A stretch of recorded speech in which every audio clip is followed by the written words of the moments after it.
प्रेमी महात्मा के प्रति आपका सद्बंधु भाव हो। परमहंसा में पदगुरु हो, ऐसे ही भगवत प्रेमी महात्मा को हम परम गुरु के रूप में स्वीकार करते हैं।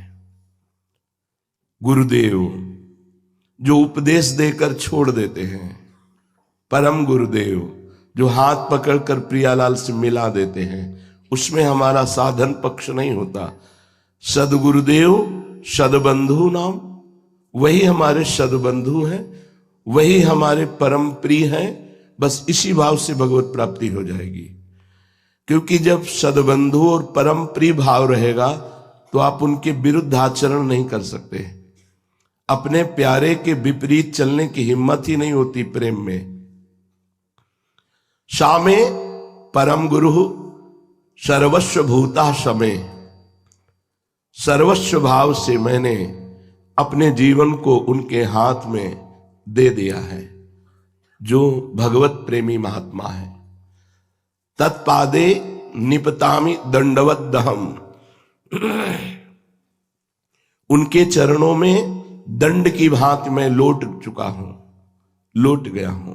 एक बार दंडवत कर ली, साष्टांग, इसका मतलब मेरे 8 अंग आपको समर्पित हैं।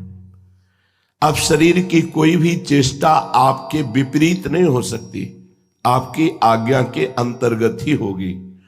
तत्पादे निपतामि दंडवत दहम, उनके चरणों में लकड़ी की भांति, जैसे एक डंडा ऐसे गिर, दंड की भांति गिर पड़े। त्राहिमाम सर्वस्व भूतो समय, मेरे सब कुछ आप हो। तुमेव माता च पिता तुमेव, तुमेव बंधुश्च सखा तुमेव, तुमेव विद्या द्रविणं तुमेव, तुमेव सर्वम मम देव देव। हे सदबंधु, हे परम गुरु, हे भगवत प्रेमी जन, आपके चरणों में दंड की भांति प्रणाम करके मैं अपना सर्वस्व समर्पित करता हूं, अर्थात आपको अपना सर्वस्व मानता हूं। सर्वाभिमानोज्झिता, किसी भी तरह का कोई अभिमान उनसे न किया जाए। श्रीपाद प्रबोधानंद जी महाराज कह रहे हैं, तो कह रहे हैं स्वे साधु मिलते श्रृणोति कथयत्यात्मेश योर माधुरीम, उन महापुरुष के सानिध्य से आपको साधन सिद्धांत और भगवत प्रेम की वार्ता सुनने को मिलेगी। श्री वृंदावन वास, ये बड़ा कठिन है पर सहज में हो जाएगा उन प्रेमी महात्मा की कृपा से। आप देख लीजिएगा, जिस वृंदावन के लिए बहुत तड़पा गया है, रोया गया है, प्रार्थना की गई है, ऐसा लगता था कि नहीं हो पाएगा, क्योंकि सब तरह से असमर्थ थे। सबे अंग गुणहीन हो, ताको यतन न कोई, एक किशोरी कृपाते जो कछ होए सो होई। तब लाडली जू ने सुना और बास दिया। आपको किसी से रोना नहीं पड़ा, न वृंदावन से न लाडली जी से। स्वाभाविक अधिकार पूर्वक वास हो गया, जैसे अपने पिता के घर में पुत्र का स्वाभाविक अधिकार होता है। उसका कारण भगवत प्रेमी महात्मा। बोले श्रृणोति, सुनने को मिलेगा, कथयत्याह, कथन करने को मिलेगा, और ईश योर माधुरी, अपने इष्ट की माधुरी में प्रवेश हो जाएगा। और श्री वृंदावन वास, अखंड वृंदावन वास हो जाएगा केवल भगवत प्रेमी महात्मा के सानिध्य से। समाराध्य सर्वात्मना, वो श्री प्रिया प्रीतम की आराधना में सर्वस्व भाव से समर्पित हो जाएगा। कौन? जिसने सदबंधु माना, परम गुरु माना, सर्वस्व भाव समर्पण कर दिया, एकमात्र उनके चरणों में दंड की भांति त्राहिमाम करके गिर गया, कोई अभिमान उनसे प्रदर्शित नहीं किया, तो उसको प्रियालाल की चर्चा सुनने को मिली, प्रियालाल की लीला गायन का सौभाग्य मिला, प्रियालाल के महामाधुर्य रस में प्रवेश हुआ और वो अखंड श्रीधाम वृंदावन का वासी बन गया। श्रीपाद कह रहे हैं, यदि श्यामा श्याम के चरणों में रति हो जाए तो इससे बढ़कर कोई लाभ नहीं है। मोक्ष भी लघु हो जाता है प्रेम के आगे। दोनों शास्त्रों का सम्यक स्वाध्याय हुआ, दोनों में आखिरी में एक ही बात पकड़ में आई। ज्ञान में ईश्वर की उपाधि माया का बाध और जीव के देहाभिमान का बाध करके जो द्वैत था उसको मिटा दिया तो बचा एक ब्रह्म, वही ब्रह्म मैं हूं। ज्ञान प्रेम में ईश्वर की ईश्वरता का विस्मरण, जीव के जीवत्व का विस्मरण, और दोनों को एक गली से निकाल दिया जिसमें एक ही निकल पाएगा, दोनों को निकलना है। प्रेम गलियत साकरीता में दोनों समाये, तो बीच की यात्रा में दोनों एक हो गए। न ईश रह गया, न जीव जीव रह गया, दोनों प्रेम होकर आगे गए तो खेल प्रेम खेल का विस्तार हो गया। अब वहां न जीव है न ईश है। बड़ा सुंदर लगा जब दोनों का सिद्धांत एक मिला, प्रेम का और ज्ञान की अंतिम धरा का। ईश्वर की उपाधि माया, उसको जिसने मिटा दिया, और जीव की उपाधि देहाभिमान, स्थूल सूक्ष्म कारण, इसको जिसने मिटा दिया, तो ये बचा ब्रह्म, वो बचा ब्रह्म, द्वैत मिट गया, तदाकार तो ब्रह्माकार वृत्ति। बिल्कुल ठीक ऐसे प्रेम गलियत साकरी तामे दो न समाये, ईश के ईशत्व का विस्मरण और जीव के जीवत्व का विस्मरण करा के प्रेम दोनों को अपने खेल में उतार दिया। अब वो केवल प्रेम ही प्रेम है, ना ईश्वर है ना जीव है। अब ईश्वर है ना जीव है, केवल ब्रह्म है। यहां ईश्वर है ना जीव है, केवल प्रेम है। बड़ा एकांत चिंतन में आनंद का अनुभव हुआ कि वाह, धन्य है। चरम सीमा का प्रेम भी वही कर देता है और चरम सीमा का ज्ञान भी वही कर देता है, कोई अंतर नहीं है। श्री देवर्षि नारद जी अनिर्वचनीयम प्रेम स्वरूपम, प्रेम के स्वरूप का वर्णन नहीं हो सकता, दशा का वर्णन हुआ। अब कह रहे हैं मूकास्वादन, ये जो प्रेम है ये गूंगे के गुड़ की तरह है। गूंगे को गुड़ खवाओ तो केवल हाव भाव से समझ सकते हैं, वो बोल तो सकता नहीं। ऐसे ही प्रेम की बाह्य दशाएं देख करके आप समझ सकते हैं, अंतर स्थिति में आपका अनुमान भी नहीं जाएगा। ये प्रेम वर्णन में नहीं आ सकता, केवल बाह्य लक्षणों से देखा जाता है। ऐसे ही अनिर्वचनीय स्वरूप है। जैसे अनिर्वचनीय प्रेम स्वरूपम, तो अनिर्वचनीय स्वरूपम वो केवल अनुभव गम में है, उसको वाणी वर्णन नहीं कर सकती, क्योंकि वाणी उसी से प्रकाशित है। वो अपने प्रकाशक को नहीं जानती है, वो वर्णन करने में असमर्थ है। बिल्कुल जब आखिरी में पहुंचो तो दोनों बातें एक ही नजर आती है। बस थोड़ा अंतर ये हो जाता है कि वो मैं में तन्मय होता है, ये मैं का बिल्कुल विस्मरण हो जाता है। आगे कह रहे हैं प्रकाशते क्वापि पात्रे। अब ये बड़ी खास बात वर्णन कर रहे हैं। ये प्रेम किसी बिरले में प्रकाशित होता है, क्वापि किसी बिरले पात्र में प्रकाशित होता है कभी कभी। अब बिरला पात्र कोई बिरला अवतार होगा नहीं, हम सब बिरले ही हैं। कितने वृंदावन में वास कर रहे हैं, जितने वास कर रहे हैं 2-4 हाथ की जमीन में उतने जीव वास करते हैं। दीमक, चींटी, ऐसे छोटे छोटे अणु जैसे जो हमें दूरबीन से भी नहीं दिखाई देंगे, ऐसे जीव कितने वास करते हैं। अनंत ब्रह्मांडों में कितने जीव वृंदावन वास करते हैं, ये सब बिरले हैं। लाडली जी के कृपा पात्र हैं। हां, कृपा का बड़ा दुरुपयोग किया जा रहा है, बड़ा दुरुपयोग किया जा रहा है। अब वो आते हैं वृंदावन, लाडली जी की कृपा से होटल लेते हैं और यहां गंदगी फैलाते हैं, गंदे आचरण करते हैं। स्वयं आकर के किसी हमारे निज जन से प्रार्थना की कि मैं ऐसा ऐसा ऐसा कर बैठा, अब क्या करूं। प्रार्थना है, ब्रह्मा भी नहीं काट पाएंगे यहाँ के पाप को। होश में रहना। ये तुम्हारे व्यभिचार का क्षेत्र नहीं है, ये तुम्हारे मनोरंजन का क्षेत्र नहीं है। दुनिया में पाप बन जाएंगे तो एक उपाय है, तीर्थों में अवगाहन कर लो तो पाप का नाश होने की संभावना है। पाप प्रवृत्ति नहीं, पाप गंगा पापम, गंगा जी हैं, गंगा सागर है, प्रयागराज तीर्थ है, और भी महामहिम तीर्थों में पाप बन जाए तो पुरियों में रहनी के अनुसार अनुष्ठान करने से तीर्थों का पाप नष्ट हो जाता है। अगर पुरियों में पाप बन गया तो एकमात्र धाम है जो आपके पुरियों में किए हुए पापों को भी भस्म कर देगा। अगर धाम में पाप बन गया तो ब्रह्मा भी नहीं मिटा सकते, बात ध्यान रखना। अखंड वृंदावनवास किए चूक हो गया है तो वृंदावन ही प्रभाव सुन अपनो ही गुण देत, जैसे बालक मलिन को मातु गोद भर लेत। ये सिद्धांत अखंड वृंदावनवासी के लिए है।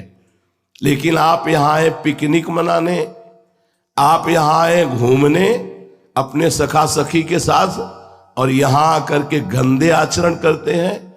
ये वो होटल जानते हो कहां बने हैं? परम पावन वृंदावन की भूमि के मध्य में बने हैं। तुम्हारे समस्त शुभ नष्ट हो जाएंगे, दुर्गति होगी इसी जन्म में, दोनों की। बिना पाणिग्रहण संस्कार किए यदि ऐसे आचरण करते हो तो वैसे ही शास्त्रीय विधान से पापाचरण है, फिर धाम में आके करते हो। धिक्कार तुम्हारे जीवन को, तुम्हारी बुद्धि को। ये धाम है प्रिया प्रीतम का, बड़ी कृपा से आने को मिला। माना तुम दोनों दोस्त हो तो बैठो यमुना किनारे, नाम कीर्तन करो, नाम जप करो। प्रिया प्रीतम से मनाओ कि हम दोनों गृहस्थ में जाए, पति पत्नी का भाव हो, हमारा जीवन आपकी आराधना करते हुए गृहस्थ धर्म में व्यतीत हो। तब तक संयम में रखो अपनी इंद्रियों को। लेकिन ये नीच प्रवृत्ति के लोग धाम का बड़ी कृपा से जो अवगाहन करने का अवसर मिला है, आकर यहां पाप करते हैं। कभी नहीं क्षमा होगा, ध्यान रखना। समय आएगा तब भोगोगे, फिर कहोगे कि हमने तो ये नाम जप किया, ये किया, लेकिन हमें लाभ नहीं मिला, क्योंकि तुमसे घोर महापराध बन गया है। इसलिए कान खुले हो तो सुन लो, जहां तक आवाज जा रही सुन लो, दूर रहो। अगर धाम आने की कृपा हुई तो 1 रात 2 रात 3 रात, जितनी रात रहो, एक टाइम भोजन पाओ, खूब नाम कीर्तन, वृंदावन की परिक्रमा, साधु समागम, बिहारी जी, राधा वल्लभ, राधा रमण, राधा दामोदर, सेवा कुंज, निधिवन, रंग जी, ऐसे दर्शन करो, घूमो। तुम्हारे पाप नष्ट हो जाएंगे, तुम्हारा जीवन पावन हो जाएगा, तुम्हारा गृहस्थ धर्म उन्नति को प्राप्त होगा। लेकिन मारी गई है बुद्धि। तुम्हें व्यभिचार करने के लिए धाम मिला है, तुम अपने मन की दुष्टता को नहीं समझते। ये नीच आचरण करने के लिए तुम्हें धाम मिला है, हरिद्वार मिला है, काशी मिला है। तुम्हें पापाचरण करना था तो गए क्यों भगवत धामों में? ये वो घाटियां नहीं कि जहां तुम मनोरंजन करो जाके, तुम्हारा पतन हो जाएगा, तुम्हारी दुर्गति हो जाएगी। तुम हमारे हो इसलिए प्यार से समझा रहे हैं, क्योंकि आज केवल कामनाओं की पूर्ति के लिए साधु समागम होता है। समझा ही नहीं जाता शास्त्र क्या है, संत क्या है, धाम क्या है, तीर्थ क्या है। इसलिए विनय कर रहा हूं आपके मंगल के लिए। संयम से आइए वृंदावन, 2 घंटा रुकिए, वापस चले जाइए, तुम्हारा मंगल हो जाएगा। लेकिन यहां पिकनिक मनाने, यहां गर्लफ्रेंड बॉयफ्रेंड लेकर आके व्यभिचार करने, नरक की गति प्राप्त होगी। पतिवंचक पर पतिरथ करई, रो रो नरक कल्प सत परई। ये कानून जो बना है उसको भोगना पड़ेगा। अवश्य में भोक्तव्यम कृतम कर्म शुभाशुभम। फिर धाम का ये रात दिन यहां 4 गुना 10 गुना 1000 गुना अनंत गुना ऐसे बढ़ता है यहां का भजन। इसीलिए बहुत कम समय में भगवत प्राप्ति होती है यहां। अगर सही ढंग से चलो तो बहुत कम समय में दुर्गति भी होती है यहां, क्योंकि यहां जो पाप करते हो 4 गुना 10 गुना 100 गुना 1000 गुना ऐसे बढ़ता चला जाता है। तुम्हें खिलवाड़ समझ में आता है? पैसे वाले हो तो यहां होटल में आकर व्यभिचार करोगे, गंदगी फैलाओगे। प्रिया प्रीतम के धाम को तुमने पिकनिक समझ रखा है, यहां नाना प्रकार की विषय वासनाओं को फैलाओगे। नरक में भी तुम्हें ठौर नहीं मिलेगी, ध्यान रखना। ऐसे महापापियों को नरक में भी धिक्कार दिया जाता है। अरे ये परम पावन भूमि भगवत आराधना के लिए हमसे चूक हो जाए, हम अखंडवासी हैं, हमारा स्वभाव, हमारा मन अभी प्रियालाल में नहीं हुआ, चूक हो गई तो धाम कृपा करता है। लेकिन आप 2 दिन के लिए आए हो, 3 दिन के लिए आए हो, तो यहां बेविचार करने आए हो, यहां पापाचरण करने आए हो, यहां दुनिया का भोग विलास समेटने आए हो। बहुत होश में बहुत जलन हुई जब किसी निज जन ने बताया इसे भगवत प्रेम प्राप्त करना है, पहला। दूसरा, जो भगवान की सगुण मूर्ति श्री विग्रह की निंदा, भगवान के संतों की निंदा, भगवान के वाक्य शास्त्रों की निंदा करता है, वो देहाभिमानी अनात्मदर्शी, ऐसे पुरुष का कभी भी संग नहीं करना चाहिए। अनात्मदर्शी, संसार को सत्य मानने वाला, जो भगवान की सगुण मूर्ति श्री विग्रह की निंदा करता है, संतों की निंदा करता है, भगवद वाक्य शास्त्रों की निंदा करता है, वो देहात्माभिमानी, देह भाव वाला, वो अनात्मदर्शी, संसार को सत्य मानने वाला, ऐसे दुष्ट का संग नहीं करना चाहिए। तीसरा, जो सदगुरु के प्रति दोष दर्शन करता है, सदगुणों में अवगुण देखता है, उनकी निंदा करता है, वो विद्वान क्यों न हो, वो कोई भी हो, ऐसे अवज्ञा करने वाले का कभी भी संग नहीं करना चाहिए, जो भगवत प्रेम पात्र बनना चाहता है। चौथा, जिसका स्वभाव बन गया है कटु वचन बोलना, दूसरे को पीड़ा पहुंचाना, जो अपनी इंद्रियों की तृप्ति में ही आनंद मानता है, जिसका स्वभाव बन गया है दूसरों का दोष दर्शन करके निंदा करना, ऐसे भगवत भक्ति से रहित पुरुषों का कदापि संग नहीं करना चाहिए, जिसे भगवत प्रेम पात्र बनना है। पांचवा, जिसने अपना मित्र केवल इंद्रियों को बनाया है, आशा और भोग और ममता में ही जो आसक्त है, जो सद्विचार रहित है, जो भगवत भक्तों से विमुख है, ऐसे का कभी संग नहीं करना चाहिए, जिसे भगवत प्रेम पात्र बनना है।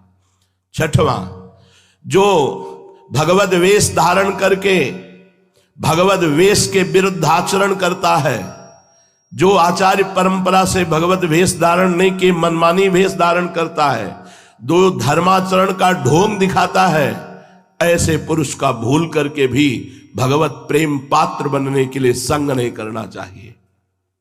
सातवां, जो अपने को बहुत ज्ञानी समझता है लेकिन भगवत स्मरण रहित है, जो सत्कार्य थोड़ा सा बन गया तो बहुत प्रचार प्रसार करता है, जो विनय और शिष्टाचार को छोड़ करके केवल अपने सम्मान की बढ़ाने की वृत्ति रखता है, ऐसे साधकों का भी संग नहीं करना चाहिए, जो अपने में प्रेम पात्रता धारण करना चाहता है।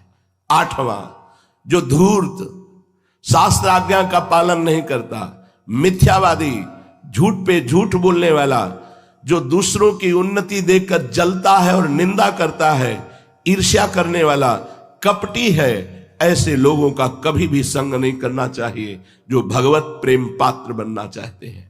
जो बात बात पर क्रोध करते हैं, जिनका उद्देश्य केवल लोभ होता है, जो पापाचरण करने में बड़े निर्लज्ज हैं, जो दूसरों की प्रशंसा सुनकर जलने लगते हैं, ऐसे लोगों का कभी संग नहीं करना चाहिए। 10वां, जो सम्मान और लाभ के लिए कोई भी नाटक कर सकते हैं, सम्मान और लाभ के लिए कोई भी नाटक कर सकते हैं, जिनकी बुद्धि केवल विवाद के द्वारा सामने वाले को परास्त करके अपनी बात मनवाना है, जो अधिक भाषण करता है, भगवत सिद्धांत से रहित, ऐसे पुरुष का कभी संग नहीं करना चाहिए। अगर हम ऐसों का संग त्याग करके अब कहते हैं ऐसे चलना चाहिए, प्रेम पात्र के लक्षण क्या है?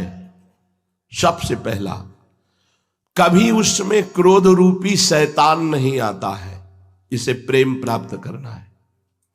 दूसरा, वो किसी भी अन्य स्त्री के साथ भोग वृत्ति नहीं रखता और भोग भावना रखकर दर्शन और संभाषण भी नहीं करता, चाहे वो गृहस्थ हो या विरक्त।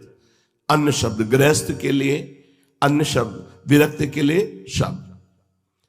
पहला है जो क्रोध रूपी शैतान से दूर रहता है, दूसरा है किसी भी माता बहन की तरफ दृष्टि भोग दृष्टि नहीं, एकांत में भोग वार्ता और भोग विलास नहीं, तीसरा जिसका सदैव एकांत भाव से अपने आराध्य देव में भजन करने का स्वभाव बन गया है, चौथा जो बहुत कम बोलता है, पांचवा जो जब सब सो रहे होते हैं तब जग कर अपनी दिनचर्या करता है, भजन करता है।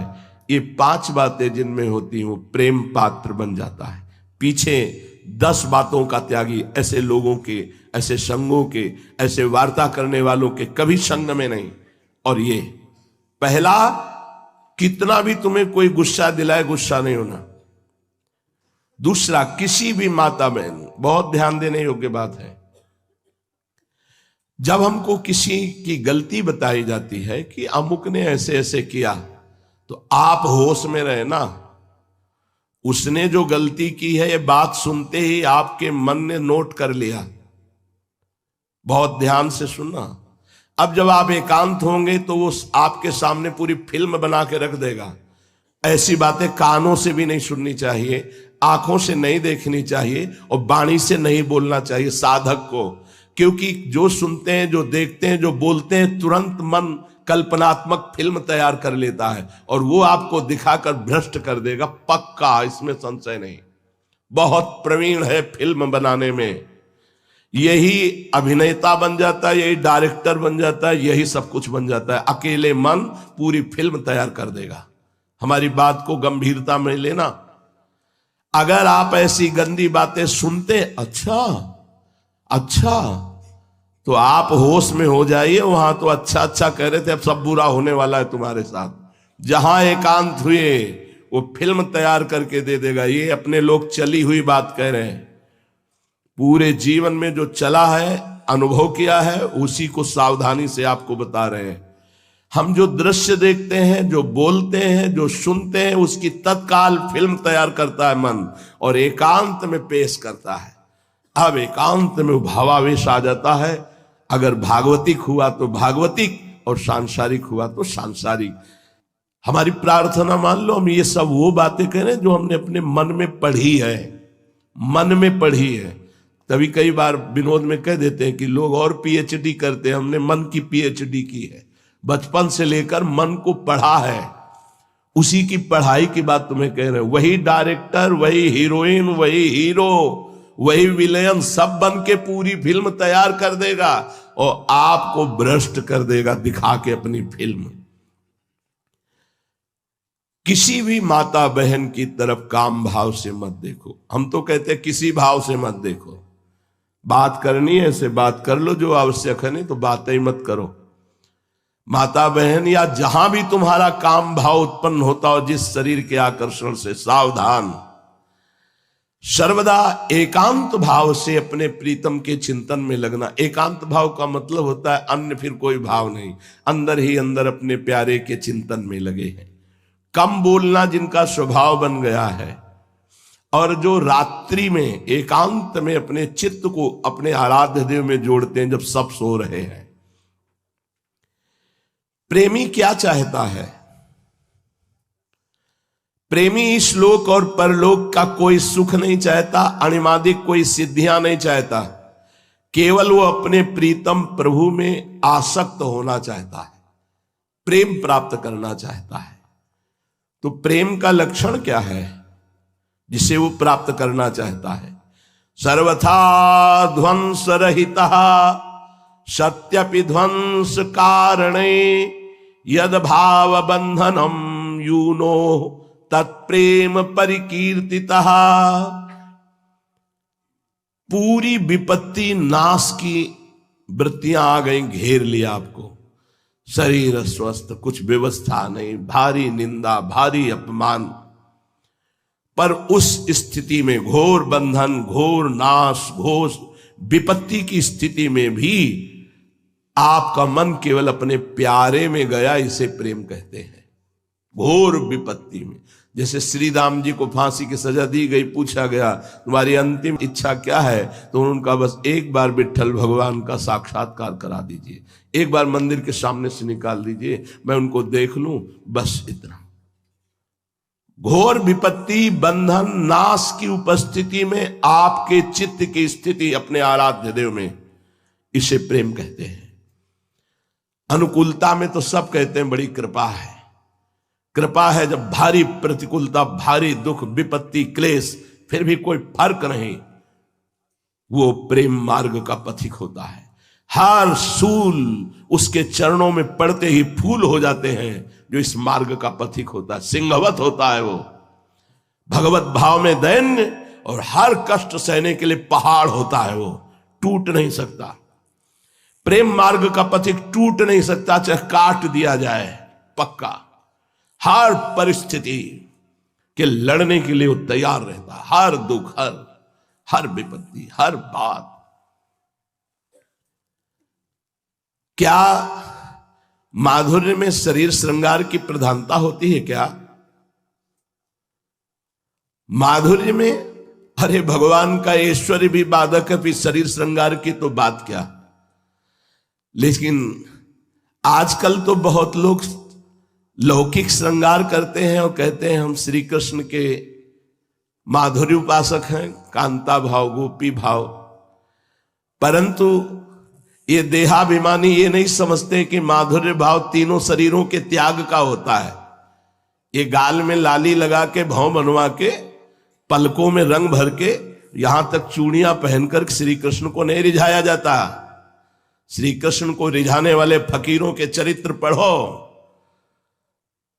पूज्य श्री चंद्रशेखर बाबा रोटी मांग के लाते, रास्ते में ही चबा लेते सूखी, प्राणों का पोषण करने के लिए, और कुटिया में बैठकर निरंतर अपने आराध्य देव के लिए आंसू बहाते हुए नाम जप कर, ऐसे दहाड़ मार मार करके रोते कि अपने को धिक्कार पैदा होता कि मेरा जीवन क्या है, मैं अपने प्रियाजू के लिए ऐसे कब रोऊंगा जैसे पूज्य बाबा श्री कृष्ण के लिए रो रहे। दहाड़ मार मार करके पूज्य चंद्रशेखर बाबा, ये आंखों देखी बात कह रहे, दहाड़ मार के, बिल्कुल निर्मल संत, भगवत प्रेमी महात्मा, दहाड़ मार करके रोते ऐसे जैसे कोई बच्चा रो रहा हो फपक फपक के।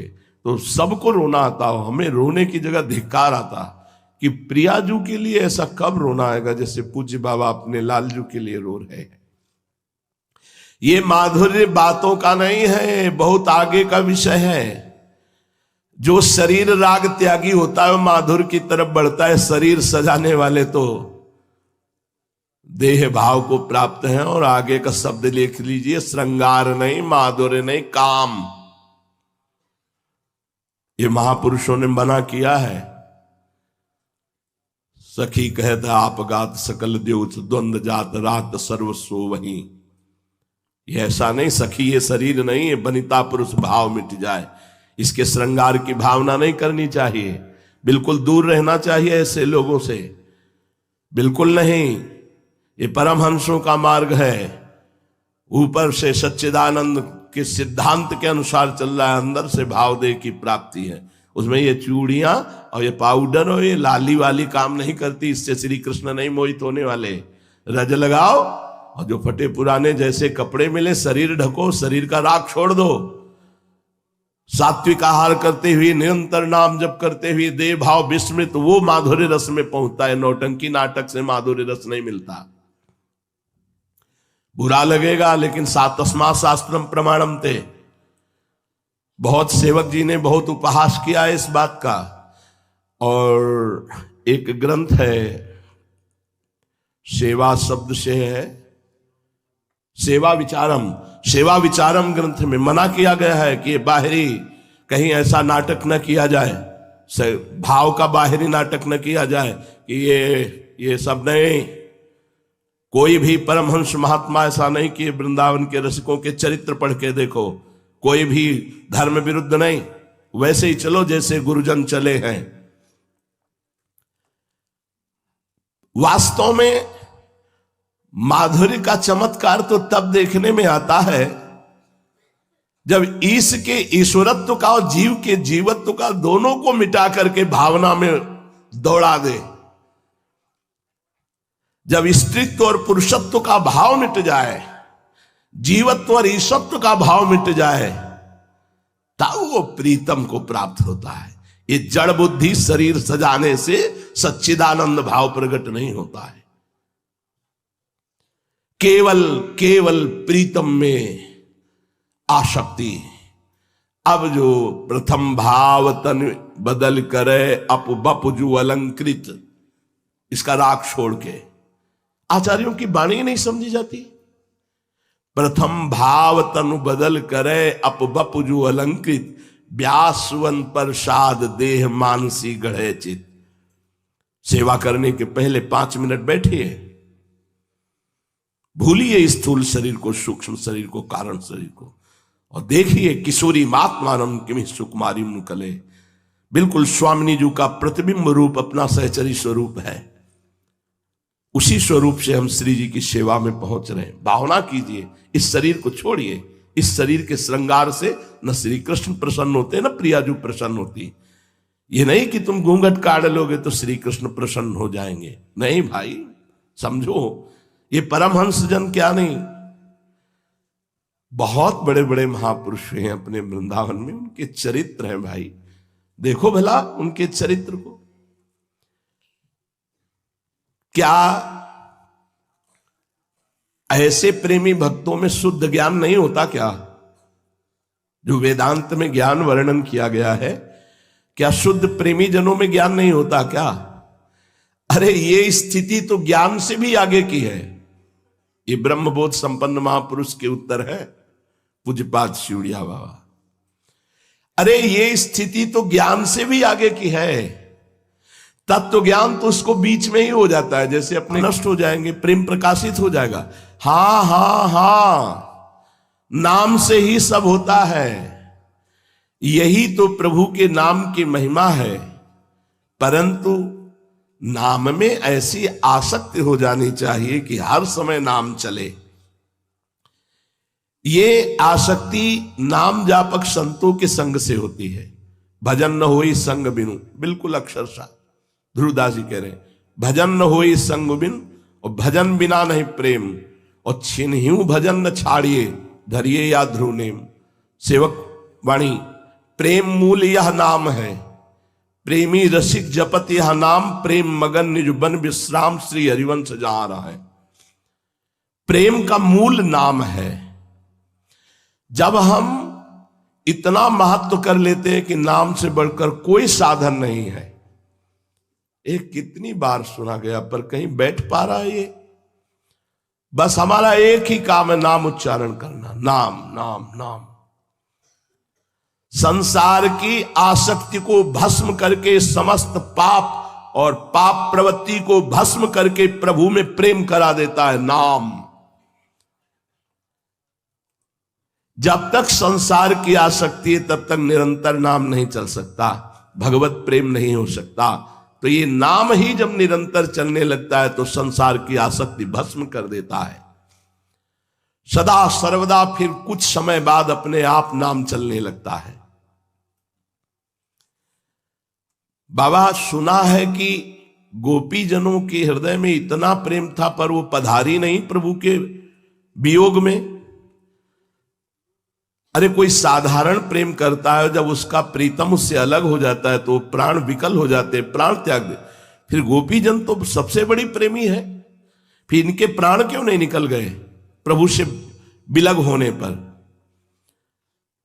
जहां प्रेम अनित्य होता है तो उसके वियोग में शरीर त्याग की भावना होती है। गोपिकाओं के श्री कृष्ण कभी एक क्षण के लिए गए ही नहीं तो प्राण कैसे त्यागे? यही उद्धव जी ने दर्शन किया। और गोपिकाओं के शरीर कोई पार्थिव पांच भौतिक थे क्या कि शरीर छूट जाएगा? वो सब चिदानंद है। श्री कृष्ण को अर्पित होने वाला शरीर श्री कृष्णमय हो जाता है।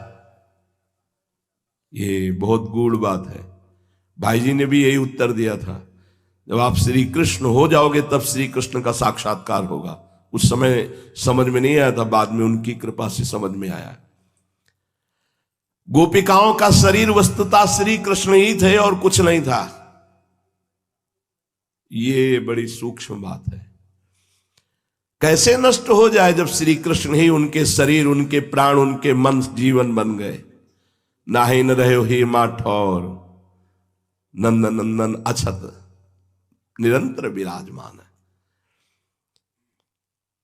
वो अखंड प्रसन्न रहती थी अपने श्री कृष्ण के सानिध्य में।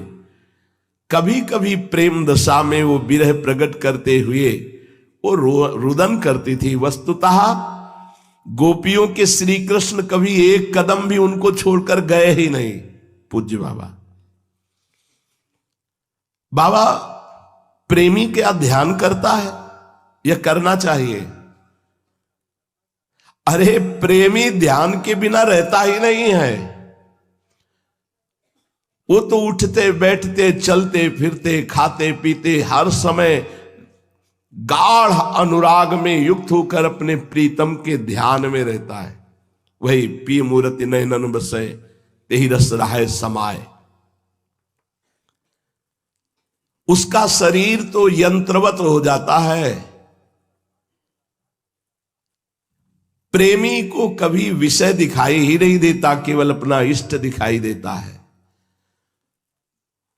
कोई नियम नहीं रह जाता, केवल इष्ट रह जाते हैं। फिर वो ध्यान का क्या करे? वो तो ध्यान निरंतर उसका स्वाभाविक हो रहा है। प्रेमी वही जिसका बिना प्रयास के आराध्य देव में स्थिति प्राप्त हो गई। हर समय अपने प्यारे के रूप माधुरी में, लीला माधुरी में, गुण माधुरी में। बाबा क्या भक्ति और प्रेम में अंतर है? जब तक उपासक रहता है और उपासना होती तब तक भक्त है।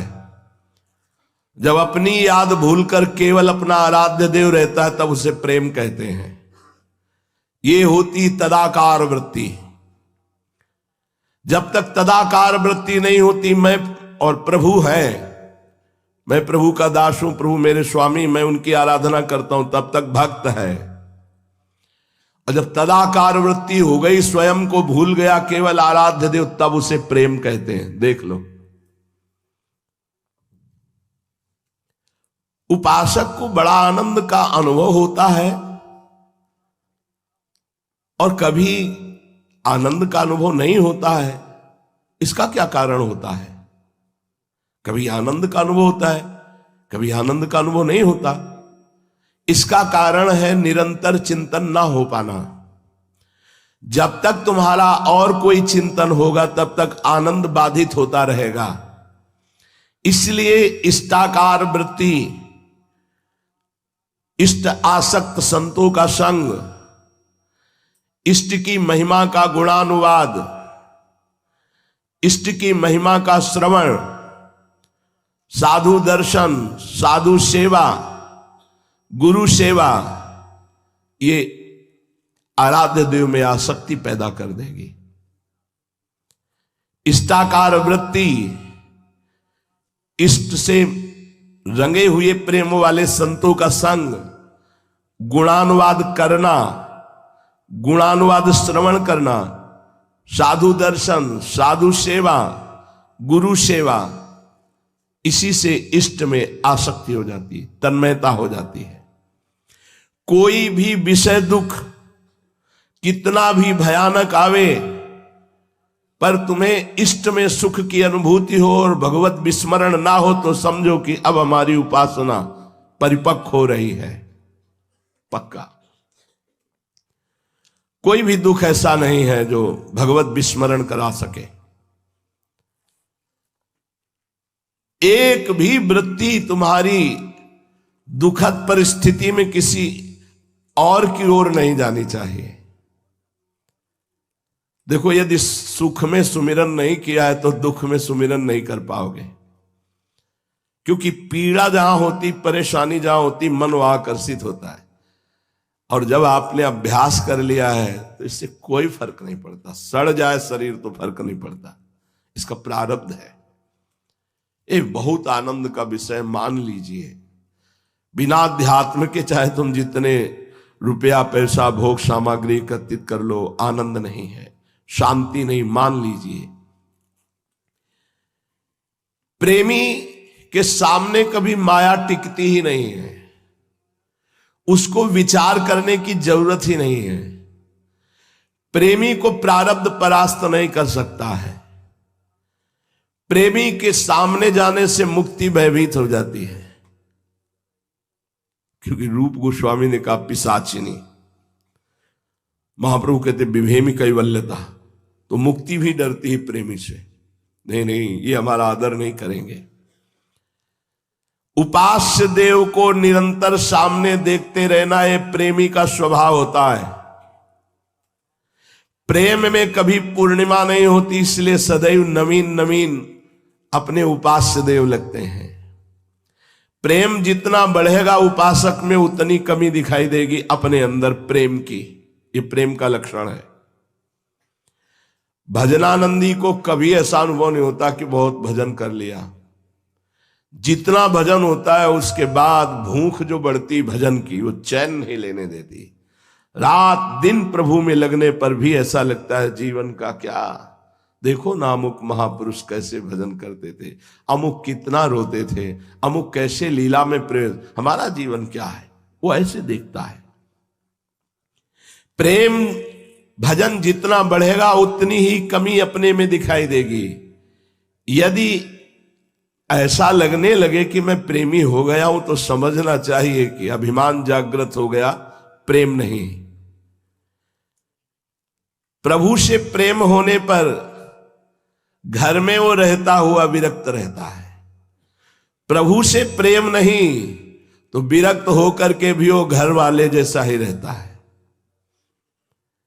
इसलिए खास बात प्रेम है।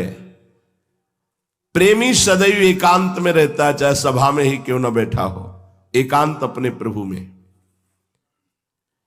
प्रेम सक्रिय और अक्रिय दो प्रकार का होता है। सक्रिय प्रेम वासना युक्त होता है।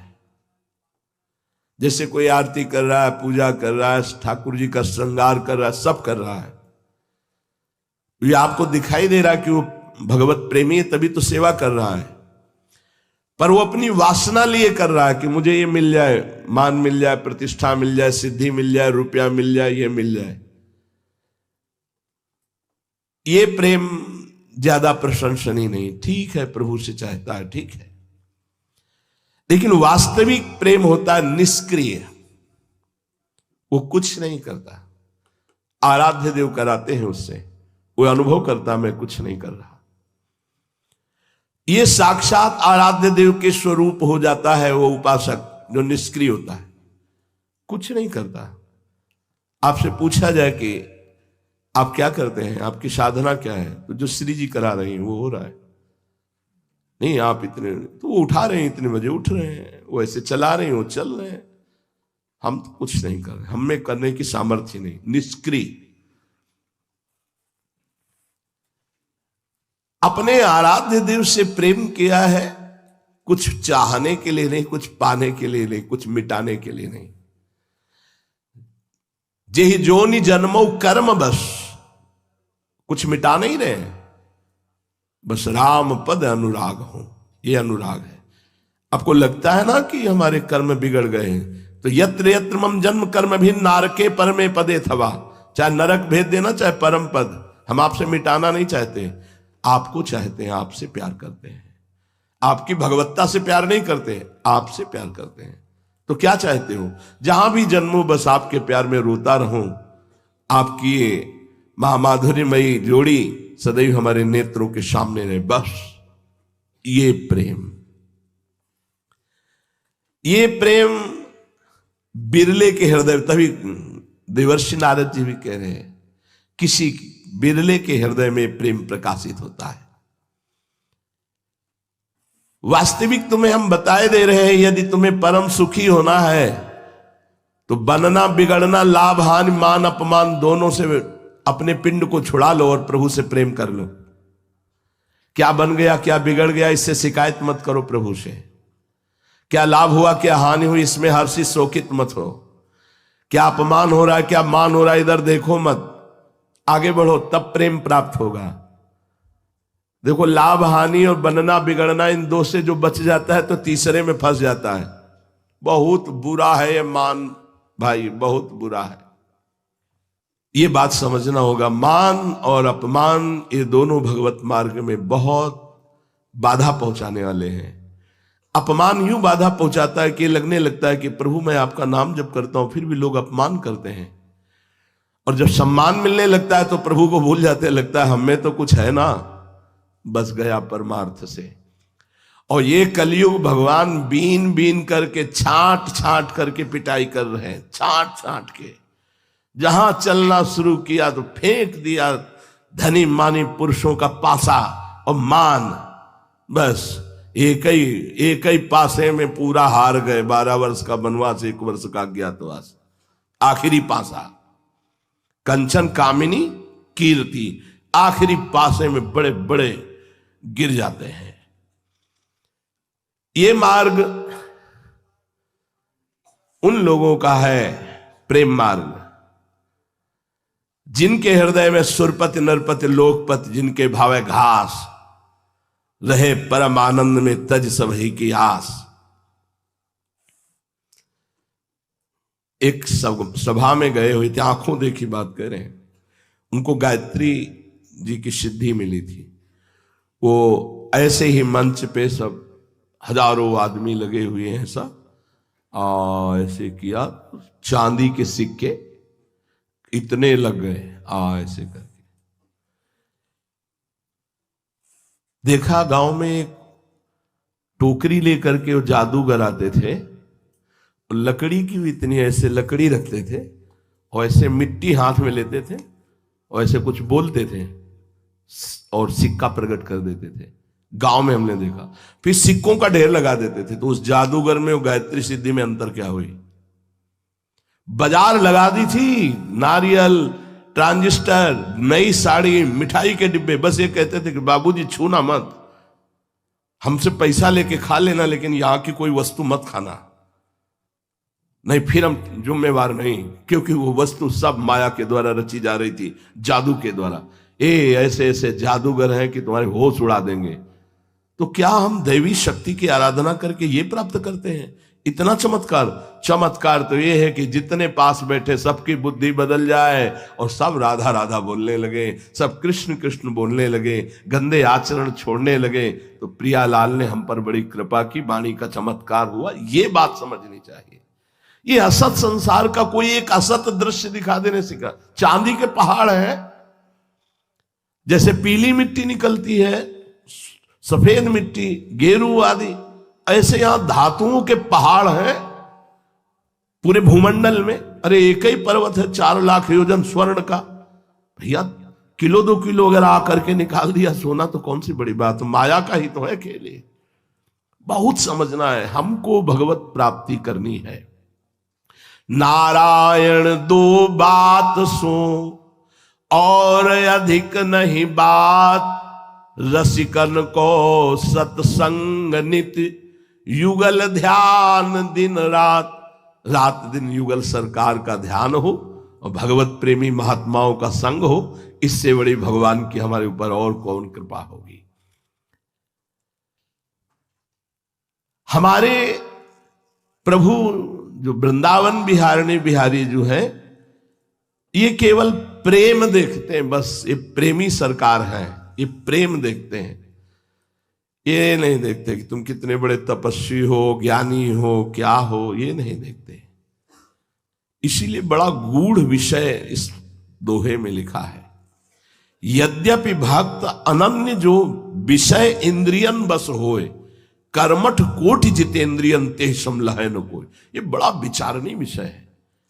अजितेंद्री की निंदा की गई है, लेकिन यहां कह रहे हैं वो श्यामा श्याम का अनन्य हो गया है, पर वो जितेंद्री नहीं है। यद्यपि भक्त अनन्य जो विषय इंद्रियन बस होए, तो बोले करोड़ों जितेंद्रियों, करोड़ों कर्मकांडी उसकी समानता नहीं कर सकते, क्योंकि उसने श्यामा श्याम का आश और भरोसा ले लिया है। ये बड़ा गूढ़ विषय। हमारे बिहारी बिहारी जी को केवल यही चाहिए, समर्पण। वो सब सुधार लेंगे। एक बार नैमिषारण्य में ऋषियों ने मिलकर विचार किया और सभा में प्रश्न रखा गया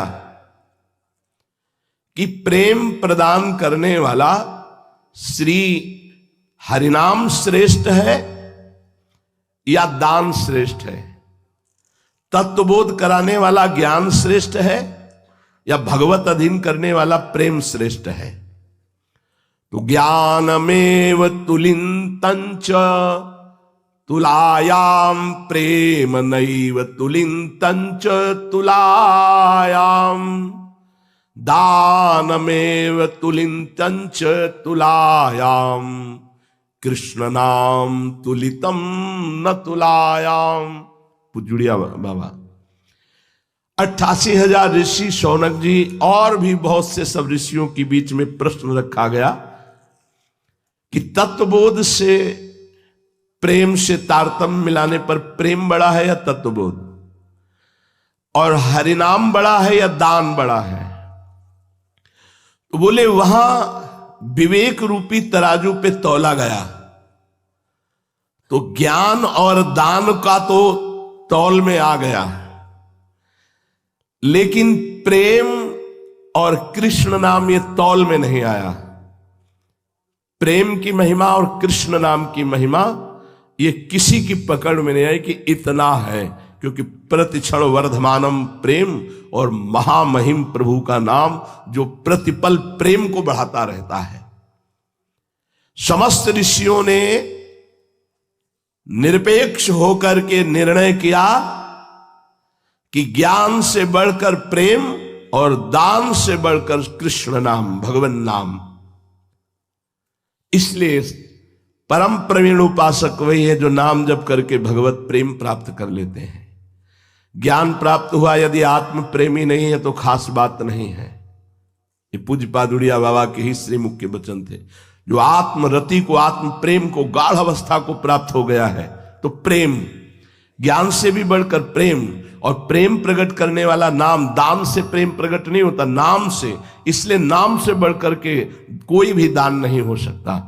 ध्रुवदास जी ने भी पीछे लिखा है, सुमेर पर्वत जैसा स्वर्ण दान कर दे, ये कर दे, ये कर, वो एक कृष्ण नाम के बराबर नहीं हो सकता।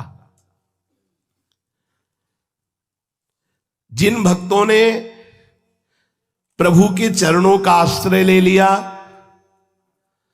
और बुद्धि में भाव उत्पन्न हो गया कि यहां जितने भी मित्र हैं, जितना भी जो कुछ है, ये सब झूठा है, छूट जाने वाला है, उसके हृदय में प्रेम प्रकाशित होने लगता है। वही जो महाप्रभु इशारे में कह रहे हैं, दूरादपास्य स्वजनान सुखमर्थ कोटिम सर्वेषु साधन वरेषु चिरम निराशा। तो वर्षंत में वो सहजाद्भुत सौख्य धाराम श्री राधिका चरण रेणु महामिस्मरामी। श्री कृष्ण चरणाम भोजम सत्यमेव विजानताम। जिसके हृदय में बात बैठ गई कि सत्य है तो प्रभु के चरणारविंद, सत्य है तो प्रभु का भजन, इसके अलावा सब असत्य है। उमा कहूं मैं अनुभव अपना, सत हरि भजन जगत सब सपना। बोले उससे बढ़कर प्रेम पात्र और कोई नहीं है। प्रेम पात्र कौन? प्रभु के चरणारविंद से बढ़कर कोई संपत्ति नहीं, प्रभु के नाम से बढ़कर कोई साधन नहीं। ये निश्चय कर लिया। बिल्कुल एक दोहे में पूरे शास्त्रों का सार महाप्रभु हरिवंश चंद्र जी कह रहे हैं। सबसो हित निष्काम मति श्री वृंदावन विश्राम, श्री राधा वल्लभ लाल को हृदय ध्यान मुख नाम। बहुत बड़ी बात कह दी। जो मिले उससे जितना बन सके सेवा करो, सुख देने की भावना से धर्मयुक्त, और कुछ चाहो मत, निष्काम मति, और सीधाम वृंदावन का आश्रयवास स्वीकार कर लो। राधा वल्लभ मुख से जपो और हृदय से राधा वल्लभ का ध्यान करो, सब प्राप्त हो जाएगा। इससे बड़ा कोई साधन नहीं। श्री कृष्ण चरणाम भोजम सत्यमेव विजानताम। जिसने जान लिया संसार असत्य है, सत्य है तो प्रभु के चरणारविंद और उनका नाम। प्रेम प्राप्ति उसी के जीवन में होती है जो ये दो बात समझ गई। हमारी संपत्ति दंपत्ति श्यामा श्याम, इसकी प्राप्ति हर समय जिभ्या से रटते रहो, राधा राधा राधा राधा वल्लभ श्री हरिवंश। केवल श्रद्धा करने से काम नहीं चलेगा, जपना चाहिए। अगर श्रद्धा नहीं भी है तो जप करोगे तो सब ठीक हो जाएगा। श्रद्धा है पर जप नहीं रहे तो किस काम के। श्रद्धा से केवल काम नहीं चलेगा। जैसे आपकी श्रद्धा है, रसोई बनी रखी, बहुत बढ़िया श्रद्धा है, पकवान पे पाया नहीं तो क्या काम, पेट भर जाएगा क्या। सत्संग सुना श्रद्धा है लेकिन आचरण में नहीं उतारा तो क्या हुआ। चलो नहीं श्रद्धा है लेकिन सुना राधा राधा, जपने लगो राधा राधा राधा राधा, सब ठीक हो जाएगा।